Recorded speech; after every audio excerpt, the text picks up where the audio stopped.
Okay, so we are going to start the fifth installment of the Midrash class.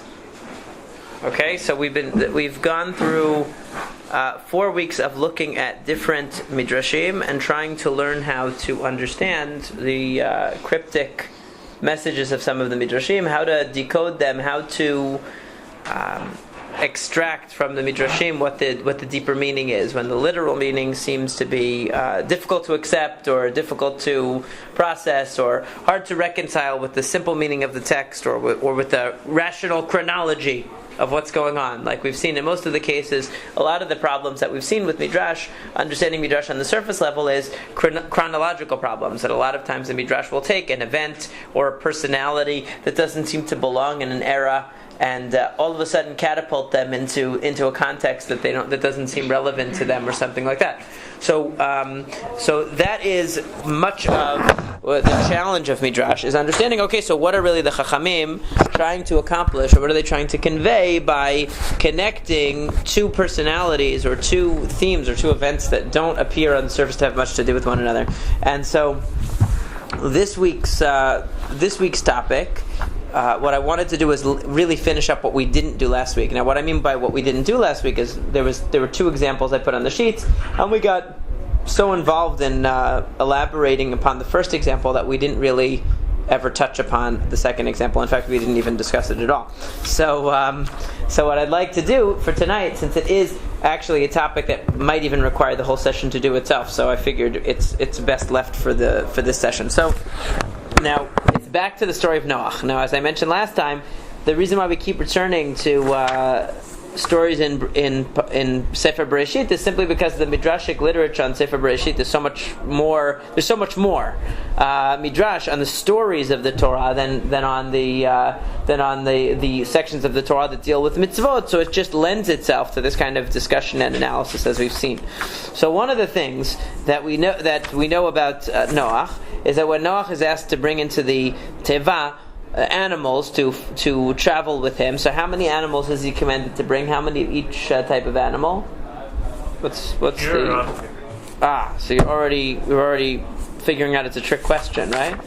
So of the common denominator among all animals is 2, right? There's at least a pair of every type of animal, but the animals that are behemot teorot, so in Perek Zayin pasuk bet, which is what I had there in the Hebrew. So mikol habehema teora tikach lecha shiva ish v'ishto, that from every pure animal you should take for yourself 7, a man and his wife. Now obviously man and wife means a pair, 7 pair of this animal. So that means a total of 14, right? So because an odd number wouldn't work, wouldn't make any sense, right? And from the animals that are impure, that are it doesn't even say that, it says that are not pure, it should be 2. So the question is, what does tehorah mean? What does a pure animal mean? In the Torah generally, what does tehorah mean? What does it refer to? Kosher animals, right? That's a behemat Torah, is a kosher animal. So like a sheep or a cow is a behemat Torah. But what's the problem? Right, so just looking at the text of Noach, forget about Midrashim even yet. Just looking at the text of Noach, what's the problem? What? What's the... How is Noach going to know what's a behemat Torah? How is Noach going to know what is a kosher animal?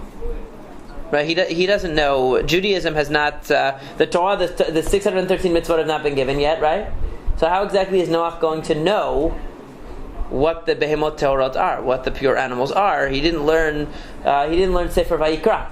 He predates the book of Vayikra that specifies all the kosher animals, right? So that's the difficulty. Now, that's even just a difficulty on the pshat level of reading the Torah. How is Noach expected to know what the behemot tehorot are? How is he expected to know what the kosher animals are? That's just a question on the simple level. Now give me a simple way you could answer this without getting into any drash. How could you solve this problem? Probably he saw whatever comes in 7 pairs is Tahor, whatever comes in 2 pairs is Tameh. Okay, so one is he could have inferred it bidi avad after the fact, right? But here it's telling him a command. Bring that. So he had to have told him something. Oh yeah, there. Is that the last one? It's the last one. No, take it. So he's telling him a command. So how can he tell him a command without specifying what the requirements are, right? So you're right. If he wanted to know what are the pure animals, he could have sat and waited and seen what comes in 7 pairs and what comes in 2. But it doesn't say that. It says he's going to take 7, right? So Masorah from Adam Arishon or something? That's what I'm asking, right? I'm as in the dark as you are. Just reading the pshat. But what's a simple way? There's a very simple way you could interpret this without getting into a midrash. Hashem told him, and then what? We have no proof that he doesn't know. We have no proof that he doesn't know, but how would he know? How would he know? If Hashem just said to him, take the kosher animals, does it have an OU on it? I mean something else. He offered a korban when he got out. Yeah, he did, but how does he know? He knew something. So I'll tell you a simple pshat answer for somebody who wants to take the most, let's say, literal reading of the Torah, simple without assuming anything. If I were reading it, I would say this. Okay, did Noach read Parashat Noach?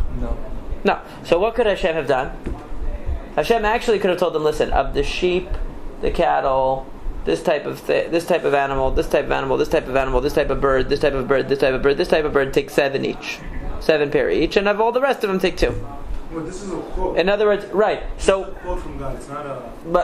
But when the Torah is written, it's preserving words. So when it's speaking to the people who receive the Torah, they know what a behemoth Torah is. So instead of having to give the enumeration of all the animals, it summarizes Mikola behemoth Torah. But according to that answer, you have to say any, I guess, biblical story before Matan Torah would be exact. It would be shortest. Not any, but I'm saying in this case, maybe it's economic. The Torah is very economical with its words. So when it's speaking to us, we know what a behemoth Torah is. It can refer to a category that makes sense to the recipients of the Torah. When Noach received it, maybe he told them all of the list. Okay, so that's one pshat answer that's given by the Pashtanim, by some of the commentaries. They give the simple pshat. They give that answer. Question: what happened to the animals were in the ship? There's animals that were doing the bad stuff. I don't want to say it. It's right. Appropriate. What happened? Well, I don't want to go on every story about the animals now. Let's just stick to this one point, okay? Because otherwise we're going to get into a whole shiur on Parshat Noach, and I don't want to focus on it. You're right. But if I get into a whole shiur on Parshat Noach, then we're going to lose the thread. So let's stick. Right. So let's take pasuk. So what does Rashi say on pasuk bet? He says, "HaTorah ha'atida liot Torah liYisrael." So if Rashi had stopped with half of his sentence, that would have been the interpretation that I was saying, right? Ha'atida liot Torah liYisrael means the animals that are going to be pure for the Jewish people in the future. So then we could say that when the Torah was written, Hashem abbreviated the list that for Noach was very, very detailed. That's possible to say that. And some of the very pshat oriented commentaries will say something like that. But what does Rashi go on to say? He's not satisfied with saying that. He says, "Lamadnu shelamad Noach Torah." So this shows obviously that Noach learned Torah. And what does he mean that Noach learned Torah? What does he mean? How is that answering the question here? Oral Torah, pertaining to this. He must have known what is a behemoth Torah, what is not a behemoth Torah. He must have learned about Parashat Shemini or Parashat Re'eh, where the animals that are pure and impure are mentioned. Because that's what it says. Lamadu shelamad Noach Torah. Why is he saying Lamadu shelamad Noach Torah? That we see from here that Noach learned Torah, because he's trying to say, how did Noach know what the what the categories were of behemot Tehorot and not Tehorot? Oh, he must have learned. He must have opened up the Chumash, or maybe he didn't. He obviously didn't have the Sefer Torah, but he must have learned these halachot from the Torah. It must be. So he must have learned the Torah. So this is consistent with the idea in general that pre-Torah, pre-Matan Torah, the Nevi'im were aware of the contents of the Torah, and therefore Noach would have known what the pure animals were, right? So that's for some people, immediately challenging, right? So for some people, they will say, well, right off the bat, I have a hard time believing that Noach knew the mitzvot that are given in Parshat Shemini.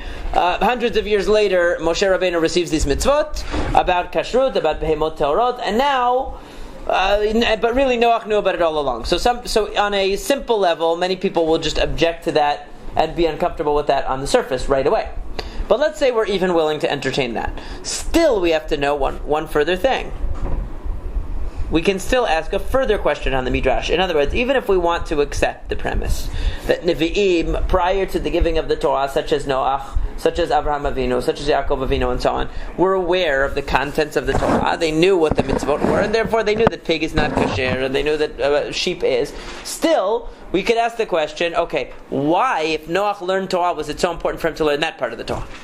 In other words, why does the Torah have to emphasize, or why does Hashem emphasize to us that Noach knew this particular area of Torah? Okay, why doesn't it show Noach keeping Shabbat?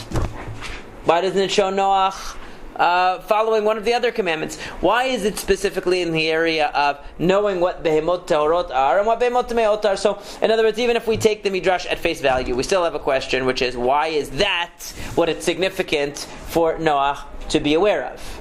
Okay, and that's a point of departure. So we can say again.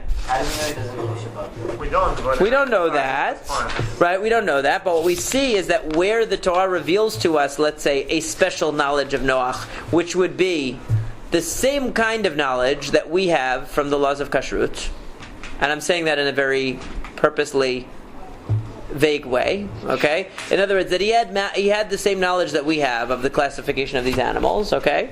How he had it, we don't know.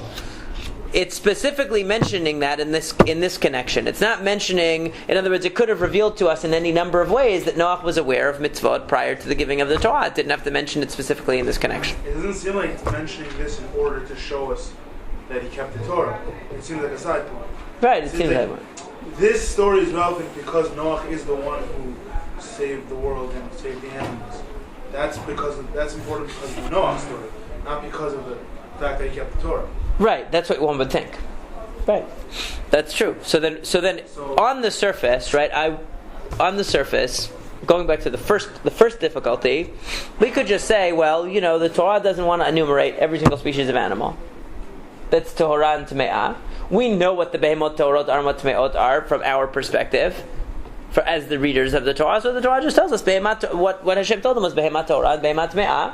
Now for him it was enumerated, and for us it doesn't have to be enumerated because we already know. That's the simple reading. So then again we can ask, why is Noach being given in the Torah a knowledge of kashrut? In other words, Noach is a rabbi basically, because what do rabbis learn? They learn Yoreh De'ah. They learn about the laws of kashrut, right? That's the area that they say. So it's making Noach into a expert, somebody who has smicha. Why does Noach have to know all the laws of kashrut? That's the question. Why is that what it wants to tell us? Now, what I'd like to show you or see, and you'll see in the sheets that come up next. And I'm not going to read it in the Hebrew to you because I only have Bereshit here. I don't have Vayikra. But you'll see in Parashat Noach, I made it in bold in the sheet. If you look at the other side of the sheet, so there's an interesting textual parallel here that's really, really remarkable, and that is a term that repeats again and again and again, and the term is leminehu. Leminehu. What does leminehu mean? According to their species. Right, according to their species. And you'll notice that if you look down this sheet, you'll see that it appears in two different contexts, liminehu, again and again and again. The first one is Parshat Noach. Parshat Noach says, of every living thing of all flesh, 2 of every sort shall you bring in the ark to keep them alive with you, and they shall be male and female, of the fowl according to their species, of the cattle according to their species, of the creeping things of the ground according to their species. That's Lemineo. And then later on it says, when they went into the Teva, every beast according to their species, and the cattle according to their species, and the creeping things according to their species, and the fowl according to its species, and so on. Okay? So, according to its species is Lemineo in Hebrew, right? So that phrase is repeated again and again and again. And now if we jump ahead to Parashat Shemini, we'll notice that again, this term Lemineo appears quite a lot. It appears, if you look, in the description of the kosher and non-kosher animals. Actually, first among the non-kosher, fowl or birds, okay? It says, according to its species, limineo, limineo, limineo, limineo. Okay, and then if you skip down further, about the locusts, limineo, limineo, limineo, and limineo. And at the bottom it says that I Hashem have given you all these mitzvot to make a difference between the unclean and the clean, the living thing that may be eaten and the living thing that may not be eaten. Okay? So these distinctions are liminehem, okay, according to the species of the various creatures, emphasized in Parashat Noach, when he goes to decide which animals to bring along with him into the Teva, and are also mentioned in Parashat Shemini. So, you might say, well, that's just a coincidence, and I'm making a mountain out of a molehill, right? But I'm basing it on the fact that, look, Rashi is saying right here that Noach knew about the laws of kashrut. Well, hey, that actually points out a connection. That, according to our method that we've been discussing of interpreting Midrash, what do you do whenever Midrash connects or relates one section to another? Always go look up that section and start looking for clues that might link the two. We had many examples of this. We had Nimrod with Esav, and we saw that right away, that the same term that describes Esav describes Nimrod. Okay, and many, many other examples of this, where once you look more closely at the apparently unrelated connection, there's always something that jumps out that is substantively connecting the two areas. So in this case, you see, limineo is connecting them. The classification of animals in the laws of kashrut is done limineo, according to species. And what is Noach doing? He's categorizing animals, each one limineo as well. And if you look down a little further, right after the discussion of what animals are tehorot and tmeot, the very next parasha is kitazriya, isha kitazriya, and it says isha kitazriya v'yaleda zachar v'tarashi bat yamim kimei nidad v'otatitma. And there's a famous midrash, Rabbi Simlai says, just as the formation of Adam came after all the animals and birds in Maaseh Bereshit, so too the Torah of Adam, in other words, the law of purity and impurity as it relates to Adam, as it relates to human beings, comes after the laws of purity and impurity as they relate to animals. So therefore, right after the categorization of animals being tahor or tameh, pure, impure, we get right into the categorization of people being pure and impure. Okay? So, this idea of dividing things into categories and classifying them seems to be an important theme here. And just as there's classification insofar as animals are concerned, and Noach is engaged in some kind of classification, right? He's being told to go out into the world and group animals into different categories. That's not so easy to do. Is it possible that he was the one who came up with the categorization? Will be late to find out. Well, Hashem tells him, go take the animals that are tehorot. So it must be that it was a pre-existing category for some reason. We don't know why, let's say. Let's confess ignorance at that point. We don't know why, but there's different theories of the Rishonim give different theories about why certain animals are tehorot, why tmeot. We don't necessarily know. But these categories seem to be pre-existent categories. And so Noach is involved in classification. And in Parashat Shemini, what are we told? Vivdaltem we're also supposed to divide between the animals that are tehorot and tmeot. Rambam says one of the Taryag mitzvot of the Torah is ledah simanim, to know the simanim that differentiate, to know the signs to differentiate between the different kosher and non-kosher animals. It's not enough just to know that the meat that you bought at the supermarket has the right symbol on it, or it says Bet Yosef or whatever. It has to. A person actually should know what the distinctions are between the animals. That doesn't mean you have to go out into the wild and catch your own and slaughter your own. You're allowed to buy it from whatever a person sells it to you, but you should know, you should be aware of these classifications. That's part of the mitzvah. It's one of the mitzvot according to the Rambam. If a person keeps kasher their entire life, they never eat non-kosher food, but they don't know what distinguishes a kosher from a non-kosher animal, they didn't fulfill one of the mitzvot to say according to the Rambam. You're supposed to know. Supposed to know what the distinctions are. Now, it would be hard not to know, but it would be possible. It would be hard to be totally unaware, but it would be possible not to really know what the distinctions are, and just to know them as words. Oh yeah, chewing cud and something about the hooves or whatever. Right? Not to exactly know. So really, to know the simanim is a mitzvah. So what? And this is a mitzvah that's actually given to Noach, because what is Hashem telling him? I want you to go identify the following animals.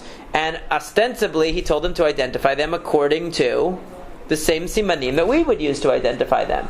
Now it says Noach learned Torah. What Torah did he learn? He must have learned the Torah of how to distinguish these animals from one another. But again, why is that so important is the question, right? Why is that important? Why does Hashem have to tell him to learn this subject? And why is it connecting us to the laws of kashrut? So you see that the Midrash again connects kashrut back even a further step to Maaseh Bereshit. So let's take a look and see if the Midrash, the more circumstantial evidence there is for a theory, the better supported it is, right? So let's take a look. So you're saying the animals that have to be kashrut. Why are they which parsha was it that talk about the kashrut? The animals? Shemini. Why you have to be all the way to Shemini? Why didn't it start from Noah? Well, that's part of the question. So let's take a look. Let's see. So if we look into Parashat Bereshit, specifically starting with the first organic entities, the first living things, right, which are plants, of course, not animals first, but plants first. And it says, interesting terminology. So what do we find here? And actually, I have the sheet here. If you want to read it, I only had it in English. Honestly, it was just a lot of switching back from one language to another, just really hard on the word processor. So I stuck with English. But I can read it to you in Hebrew. So what happens here? Now, what's the key word that we're looking for again? Lemineo. Let's see what happens in Bereshit. Anyone's bar mitzvah Parashat Bereshit? No? Okay. Okay, there's one, but one doesn't prove anything yet, right? So the first thing Hashem says is, let there be plants that give seeds, lemineo, according to their kind. It would be strange if you planted an apple seed and peaches grew from it. So lemineo. Ve'etz osepri asher zarovo lemineo. Okay, that's 2 times. Oh, looks good.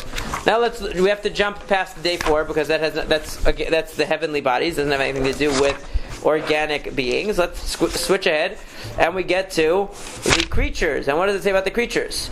It says, "Vayivra Elohim et hataninim hagedolim." Hashem made the great sea creatures, ve'et kol nefesh hachaya uromeset, and all of the crawling or the moving, living things. Asher sharetzu hamayim leminehem, which is just the plural of leminehu, right? So by their species, all the creatures of the deep. Ve'et kol of kanaf leminehu, and all of the birds leminehu again. Very good. Okay, now we go to day number 5, or rather day number 6. And Hashem says, Totzeh aretz nefesh chaya leminah, behema v'remes v'chayto eretz leminah. Vayas Elohim and chayat aretz leminah, v'yata behema leminah, v'et kol remes adama lemineo. Why is there a difference between behema leminah and why does it say chayat aretz leminah, behema leminah, and remes adama lemineo? Anybody know? And because it's feminine and masculine, that's the only reason. Leminah is the same as lemineo. Lemineo is just lashon zachar. It's male. And leminah is feminine, but it's the same word. Lemineo, leminah, it's the same word. Okay? So, what do we find in Bereshit? So, what is the account of the living things in Bereshit, the account of the living things in Noach, and the account of the living things in Parashat Shemini that talks about a totally, seemingly unrelated topic of kashrut have in common? Lemineo. They all have this theme of lemineo, this theme of classification, categorization involved. Okay, this idea of identifying the species. Now, you'll say, okay, well that's very nice, but so what? Well, let's take another look at what Adam HaRishon does. Adam HaRishon, when he emerges on the scene, what is the first thing Adam HaRishon does before he makes any mistakes? What's the first thing? Well, first, he doesn't have a partner, right? Doesn't have a partner, and so Hashem brings to him every type of animal, right? Et kol hayat, where is that? Vayitzer Hashem Elohim. Okay, right. Hashem Elohim min adama kol hayat hasadeh et kol of hashamayim. Vayavel Adam nirot ma'yikra lo. He wants to see what Adam is going to call it. V'chol asher yikra lo Adam nefesh haya hu shemo. And everything that Adam called the animals was its name. Now, does that mean that when he saw a bunny come by, he said, "Your name is Fluffy," and then another bunny came and he said, "Your name is Cottontail," and then another bunny came by and he said, "Your name is Sammy"? Is that how it works? Is that what it means by calling them names, giving them individual names? Your name is Spot, and your name is whatever. No. So what? Right. So what kind of name are we talking about here? Name the species. Talking about the species, right? Is he going to identify this is a cow? I see this is a cow, and I see that this is a dog. I don't know what there actually was, but and this is a turtle dove. I mean, obviously he wasn't speaking English, but he saw all of the various creatures that came before him, and he didn't give them individual names like people today have 10 dogs and each one has a name and it's a human-sounding type of name or a cutesy name. That's not what it's talking about. It's talking about actually naming the categorizing animals such that whatever name he gave it, Hu Shimo, that became its name. It doesn't mean Fluffy and Spot. That's not what we're talking about. It means that whatever he identified was correct. Okay? He tapped into the emet of the thing. Whatever he saw, okay? Whether you understand it as a Ramban, that it's something more fundamental about the nature of those creatures, or just that he was describing them and it was more of an empirical process. Whatever it was, he defined each species in a way that was accurate. Now, did anybody ever call things names before Adam Harishon?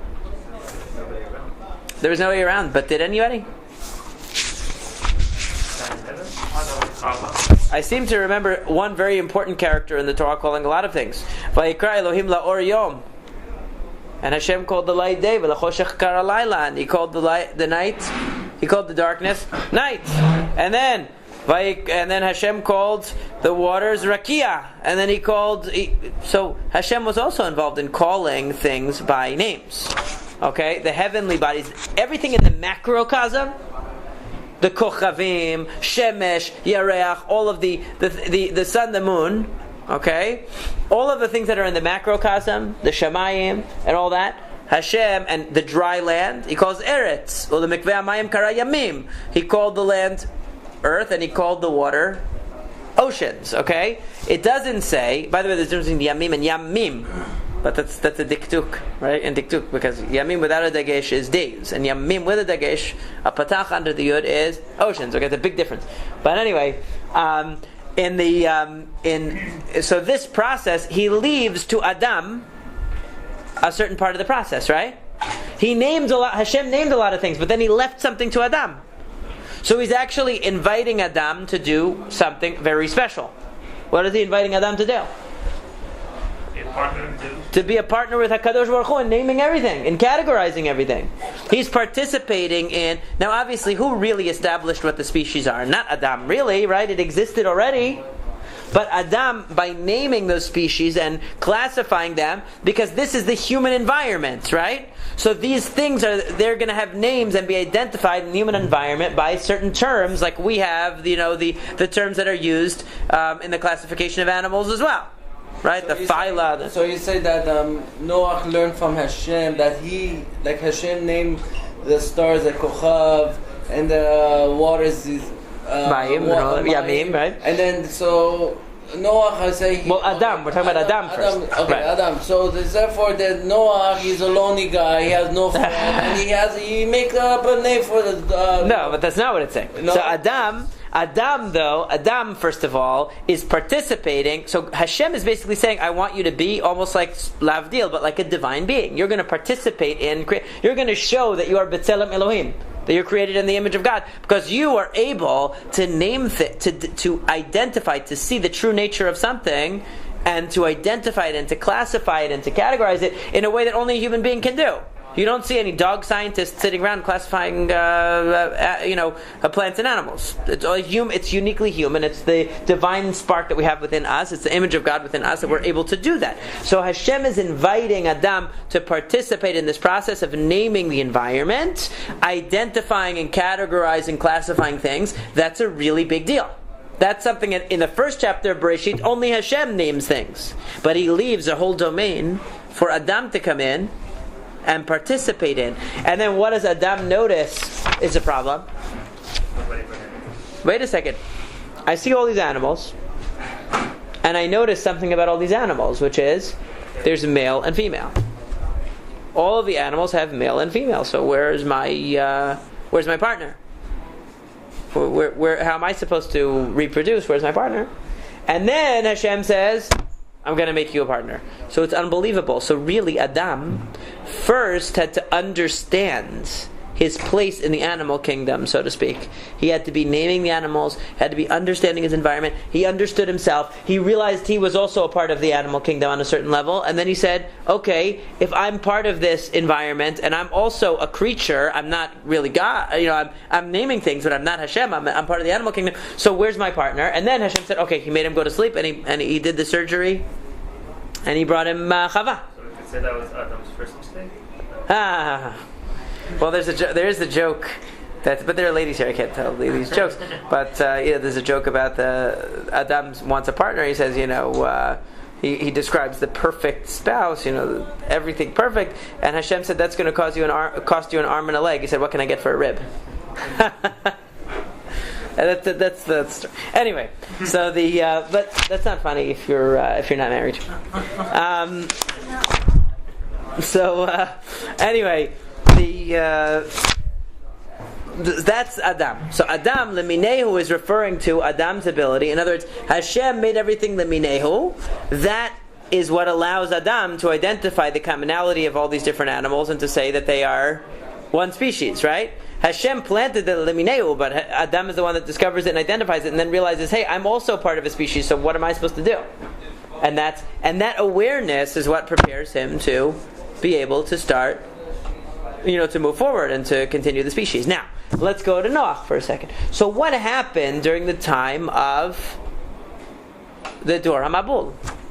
So Adam has this very sophisticated understanding of his environment. He understands about animals. He understands about creation. He gets the idea of his place in the creation, and that's all wonderful. So what happens in the Dor HaMabul? What happens to the people in the times of the flood? Are they still sitting around figuring out what animals and what belongs with what? It says, Ki hishchit kol basar kol haaretz, right? Everybody's path was corrupt, became corrupt. It says even the animals became corrupt, right? So what started out as a very nice balance between Adam and creation, the understanding of Adam and his place in the environment, became distorted over time. And what happens to Adam is what really happens in a society like ours, which is, how do most people today, just being honest, how do most human beings today, how do we look at the animals in our environment or at animals in general? How do we look at them? They're below us. They're just animals, right? But what? We eat them, right? So we look at them as food. Dominate them. We use them, right? We use them for various purposes, right? For milk, for meat, for clothing. They're commodities, right? We even have a term for them. We call them livestock. Okay? Livestock is mikneh, it's called in Hebrew. Mikneh. Well, mikneh rav haya livnei Reuven v'livnei Gad, that we read in last week's parasha. Right? Mikneh means acquired animals. In other words, animals that are a possession of a person. So we look at animals in three categories. Either they're our possession and therefore an instrument of our gratification, or we work them in the fields or whatever. We utilize them for a human purpose, or we look at them as dangerous and we want to stay away from them, or they're a nuisance, we don't want bugs in our house or whatever. Or we look at them as some kind of an exotic, thing to go look at the zoo. But that's about it. There's no real depth. Even if you go to the zoo, how much you really learn? Now you just look at the animal and you walk by. There's no real depth to the engagement with the animals at the zoo either. So this is really the problem that happened in the times of Noach, which is the times of Noach became a totally selfish, self-centered, corrupt, and debased society. So just as they saw everything only in terms of their own gratification and their own satisfaction, they saw animals the same way, which is exactly the opposite of what somebody like Adam saw. Adam saw unbelievable creation that Hashem had put in place, the species that Hashem had put in place. He was looking at it, he was examining it, he was understanding it, he was saying, what does it mean for me as a human being that animals are a certain way? And by the time of Noach, people are totally self-absorbed. They've become totally materialistic. They become totally selfish and totally driven by instant gratification and by dominating their environment for pleasure and whatever else. And so Noach comes along, and what does Hashem tell him to do? What's the first thing Hashem tells him to do? Do exactly the same thing that Adam did. Go back. Let's wipe everything. Let's wipe the slate clean and go back and classify animals again. Go back and classify animals again. Exactly as Adam did, his first thing to do was classify animals.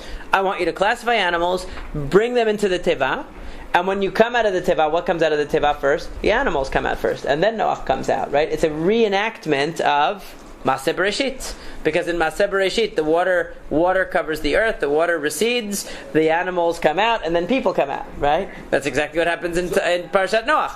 Water covers the earth, that dries up, and animals come out, and then people come out. And then what does Hashem tell the animals and people to do? Peru urvu. Now it's time to be fruitful and multiply. What does Hashem tell to Adam and all the animals? Peru urvu, be fruitful and multiply. Let me ask this question. This halacha, they said that when first you have to feed the animal first, then in the human thing you put food. Is that like? That's because of Tsar Balei Chayim, but yeah. I mean, we care about animals, that's for sure. But when you're classifying animals, specifically what it means is you're looking at the animal something other than its utility, right? You're looking at it as something that Hashem created. Because if you're looking at something simply in terms of what you're going to enjoy eating, you don't really care if it's a cow or a pig or a sheep or anything else. You're not concerned about the species of the animal. You're just like, remember the cartoons where the wolf would come and he would see the hen or and it would look like a drumstick, right? You just see a walking drumstick. Like that's how most people they look at the animals, right? They see him as a walking steak, a walking drumstick, and that's exactly what happened in times of Noach. So Hashem says, no, the opposite. You are going to be taking care of these animals for the next year. You are now going to be the zookeeper, the cosmic zookeeper, if you will, the global zookeeper.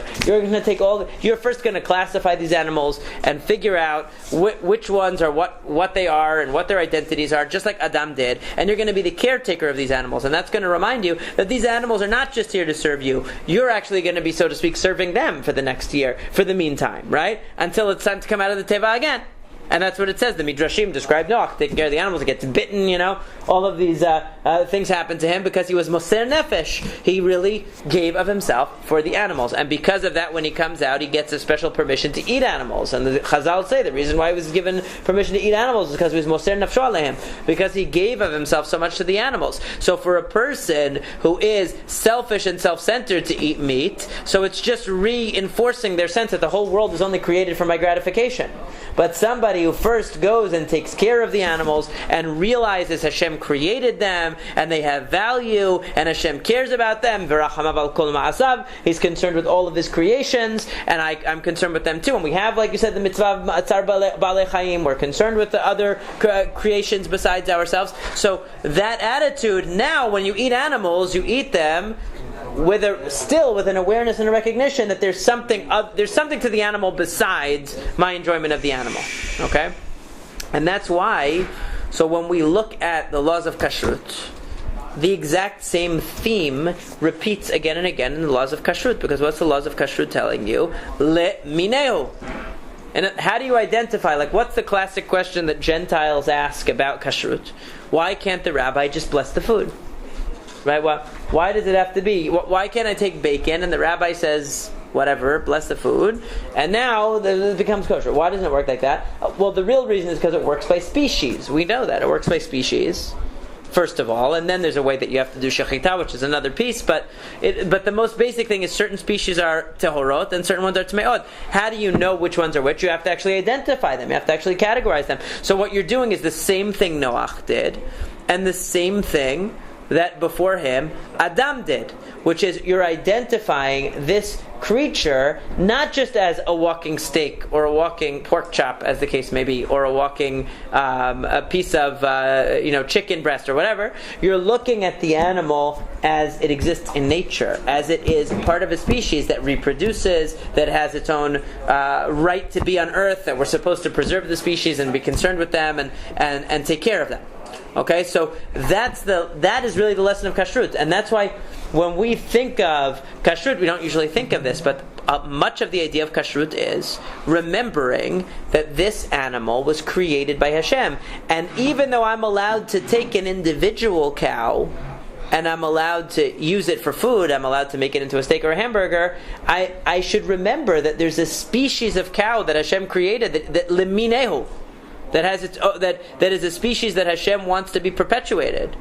Independent. He doesn't want us to eradicate a species. He wants to keep the species, and we're allowed to take individual members of that species and eat it. But to recognize, first of all, that it is something of value in its own right, which is what Adam HaRishon did. And only because Noach did that was he allowed to eat the animals. That's what it says. Because he recognized the value of the animals in Hashem's order. And recognizing the value of animals in Hashem's order means that they are something I can learn from, something I can appreciate, something that I can't just reduce to my own gratification or my own utility. That's really what it's about. Another mitzvah that reinforces that idea is the mitzvah of not eating meat with milk. Okay, not eating basar b'chalav. There's, basar b'chalav, meat and milk. What's the whole idea? What does milk do? It gives nourishment to the child. It gives nourishment to the baby. What is meat? It's dead. It's dead meat. That's what it is. It's a dead animal. So when you take milk, which is supposed to give life or sustain life of a living creature, and you mix it with meat, which is the dead animal, in a way what you're saying is the whole existence of this animal is just for me. It's a cheeseburger. That's it. I take the milk. And why does the Torah use such an egregious example? In other words, that's not the whole halakha that you can't cook a kid in its mother's milk. But why does it use that example? It uses that example to shock you with the extreme. In other words, to imagine taking the very liquid that was supposed to keep this baby alive and boil the baby in the milk that would have kept it alive is the ultimate statement of the whole existence of this baby was for me to have dinner. That's why it was here. And so of course, the Torah doesn't stop there. The Torah includes all meat with all milk, all milk producing species and all so on. Fish? Meat and fish is a whole other thing. So meat and milk is a general category in halakha. So we don't look at was this particular meat actually the child of this? That doesn't matter because it's the concept. Milk is a category. Meat is a category. Milk is a category of what sustains the creature. Meat is a category of the specific dead animal.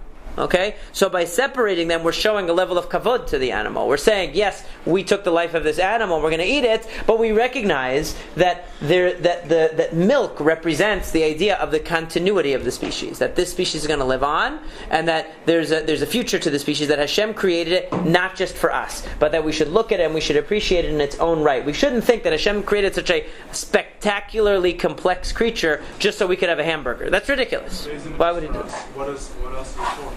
We don't know. That's what the Rambam says in Moreh Nevuchim. He says, definitely Hashem created the species for a reason that we don't know. Just like Hashem created us for a reason we don't know. Because if you keep asking the question, eventually you always get to I don't know. Because you say, okay, why did Hashem create human beings? What's the answer? To do mitzvot, to serve Hashem, something like that, right? Or whatever you want to give. But when you're in kinder, the younger you are, the simpler the answer. But the basic idea is the same, right?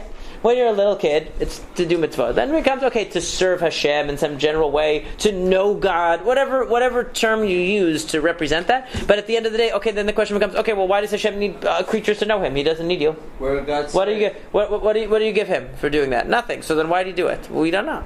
That's what the Rambam says in the Moreh Nevuchim. It says ultimately, any speculation about Hashem's motives, there's two levels of speculation about Hashem's motives. Okay, one level of speculation is what did Hashem given the existence of human beings, why did Hashem do this? Okay, He did it to help teach us X, or to help bring us Y, or help us with whatever.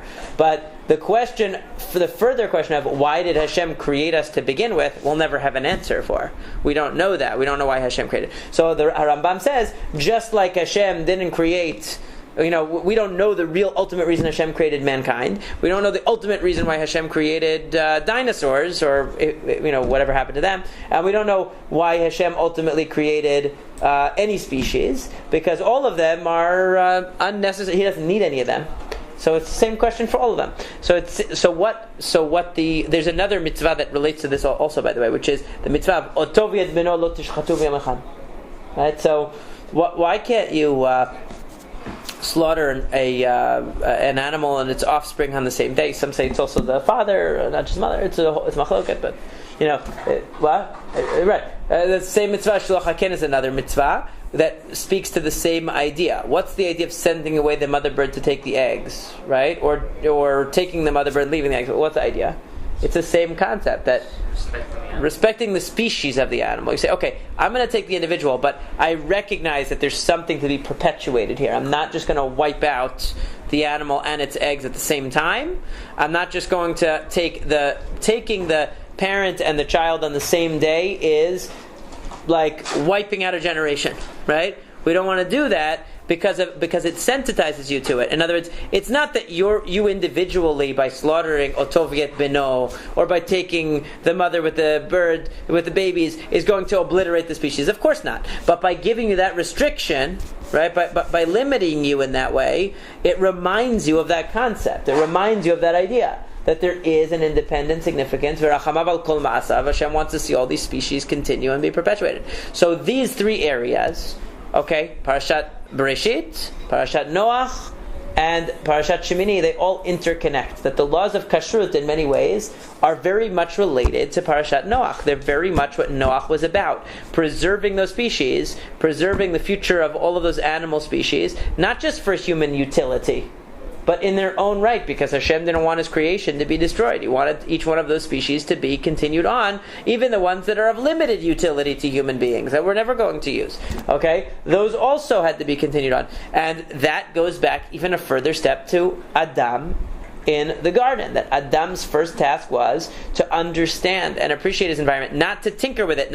He wasn't even allowed to eat animals. He wasn't allowed to tamper with those creatures at all. He had to be a vegetarian, vegan, I guess, even because he was supposed to be purely a spectator when it came to the animal kingdom, which is really remarkable. So this idea filters down to kashrut, and the idea that the Midrash links Noach to kashrut is not just accidental, but it's actually showing you a lot about Parashat Noach, about what's going on there, that Noach is reorienting humanity in its relationship to the animal kingdom and to itself, therefore, to its own sense of self. Who are we then? We're part of the animal kingdom, we're also above the animal kingdom. Who are human beings? We don't want to be reduced to animals, so we do eat them in a way that reminds us that we're not animals. Okay? But we also have to respect them and acknowledge their value and realize that to some extent we are like the animals. We also reproduce, we also have needs like they do, and so on. So that's what Noach is about, and that's what kashrut in many ways reinforces, this idea of proper orientation to the animal kingdom. That's what the Midrash means when it says Rashi quotes the Midrash by saying no, yeah. So that links us to the area of kashrut, that shows you that Noach understood the laws of kashrut. Whether you take that he learned the Shulchan Aruch, your idea Hilchot Kashrut, you don't have to. But it means the ideas of kashrut, the same ideas that we learn from kashrut of proper orientation toward the animal kingdom, is what Noach is living and doing in the story of Noach. Yes, what did you want to ask me? I know you want to, or comment. Why is it so, after the flood, man was allowed to eat animals, right? Right. What's the significance of the fact that you can have the animal once you acknowledge what category it's part of? What the significance is because for a person who's operating on a totally base animalistic level, the idea of what category it's part of is irrelevant to that person. They're purely appetitive. They relate to the animal only physically as an appetitive object. So, so the fact that you first have to be aware that, wait a second, this individual animal is actually part of something much greater. part of something that's a species that Hashem created, that's part of something much. And so the fact that I'm taking the life of this animal to eat, I don't want that to negate my sense that there's a much bigger picture out there that I should be aware of and connected to. And actually our society does a great injustice to us, I think, because we just go to the supermarket and we see a slab of meat and we think, obviously we know that it didn't just come like that, it came from an animal, but we lose our connection to that. We lose our connection to a lot of things. We buy all kinds of things, bread, we don't realize that it comes from a farmer that worked in the, there's so many things that we're alienated from the source of production in our, modern society, but it's the most egregious. Farming is important, and we undervalue, agriculture in this country, because we take it for granted that there's just going to be bread on the supermarket shelf. But meat also, we're alienated. If you had to slaughter your own cow every time you had to eat a steak, I think people would, half people would become vegetarian. But are we supposed to acknowledge, when we do eat an animal, are we supposed to acknowledge the fact that the reason we're allowed to eat it is because we're debased now, or we're one rung? Oh, because we're lower? Yeah. I don't look at it necessarily that way. There's some who look at it that way. Like Rav Kook, for example, believed that it's that being a meat eater at all was a lower level. Right. Was lower level. But I think that in a way, what happens in Parshat Noach, an interesting transition is that there is actually a downside to being a vegetarian. Which is, I'm not saying that Rav Kook or anybody like that was negative, I'm not saying negative about them, but that there's a downside to being a vegetarian, which is that there's too much of an identification with animals. Like PETA or something like people who will blow up laboratories that test animals and kill human beings, because they're testing animals or something like that. Extreme identification with animals, that animals are people. That there's no such, there are such people. There are people who think that way, that don't see any, they call it, like racism, they say there's speciesism, that you're saying that the human beings are superior to animals. It's like a type of racism, that you're terrible for saying that. So there are people who get to that level, and so there is a certain humanity in eating animals by saying we're not animals. But by saying, we are distinct from animals, and therefore we're allowed to eat animals. So it helps us to distinguish ourselves from animals, which perhaps was necessary, after the flood of Noach, because of the Dor HaMabul, that they became so animalistic that there needed to be something that, wait a second, part of the problem here is that you don't see the difference between you and an animal. Maybe there needs to be more of a difference. Okay, well, if you make too much of a difference, then you start seeing the animals as walking drumsticks and walking steaks. So how do we balance this problem out? So we have to balance it out by, okay, there has to be an acknowledgement built in that the animal is of a significance greater than your appetitive satisfaction, but at the same time, if we don't allow you that, then you're going to misinterpret that as that animals are people too. We're all equal, and I'm not allowed to eat animals. So those are the two extreme poles that we don't want to fall into. But why was it okay to be like that before Noah? Well, in a totally ideal circumstance where people had not become corrupted from the vegetarian lifestyle, and they were operating on the level of Adam, the original Adam, so it was better for him not to partake of the animals, because he would look at the creation and he would explore the creation and learn from it, but he failed in that, and it became what more like the opposite extreme of feeling, okay, we're animals and we should just be no different than them. And that was the problem. So this was now maybe that something like that might point someone like Rav Kook towards, well, if we were all on the level of Adam Rishon again, maybe we wouldn't eat animals, and perhaps he's right that there would be less consumption of animals in the future. I thought there was a Matan Torah. Before the Matan Torah, the Jews were eating dairy. They don't know how to do shechita. That's because they didn't know the laws, but they were allowed to eat meat. They just didn't know how. Let me question. What happened? Who was eating meat? Who was eating meat that time when the Noach? Nobody yet. Nobody. As only that time the meat came from a man or something? There was no meat. They had vegetables. They were all vegans. The vegan? Vegans. Except, there's a machloket between a Rambam and between a Rambam and Tosafot about whether Adam could eat like an animal that died by itself. Whether he just wasn't allowed to kill animals, or he was not allowed to eat meat. So there's somewhat of an argument about that, but the same idea. I thought we But, don't yeah. have to eat meat, but you just. But it seems like he didn't eat meat at all. It seems like he didn't eat They meat eat at all. dairy, right? Yeah. Well, they ate Adam. You talking about? Or people- From Adam to Noah. To Noah. They ate vegetables, fruits, vegetables, grain. Just not. They were vegans, pretty much vegans. That's all. Bezrat Hashem. Next week we'll continue with some other midrashim. I'm hoping to do something more on a closer to a Tisha B'Av theme since we're getting close to that.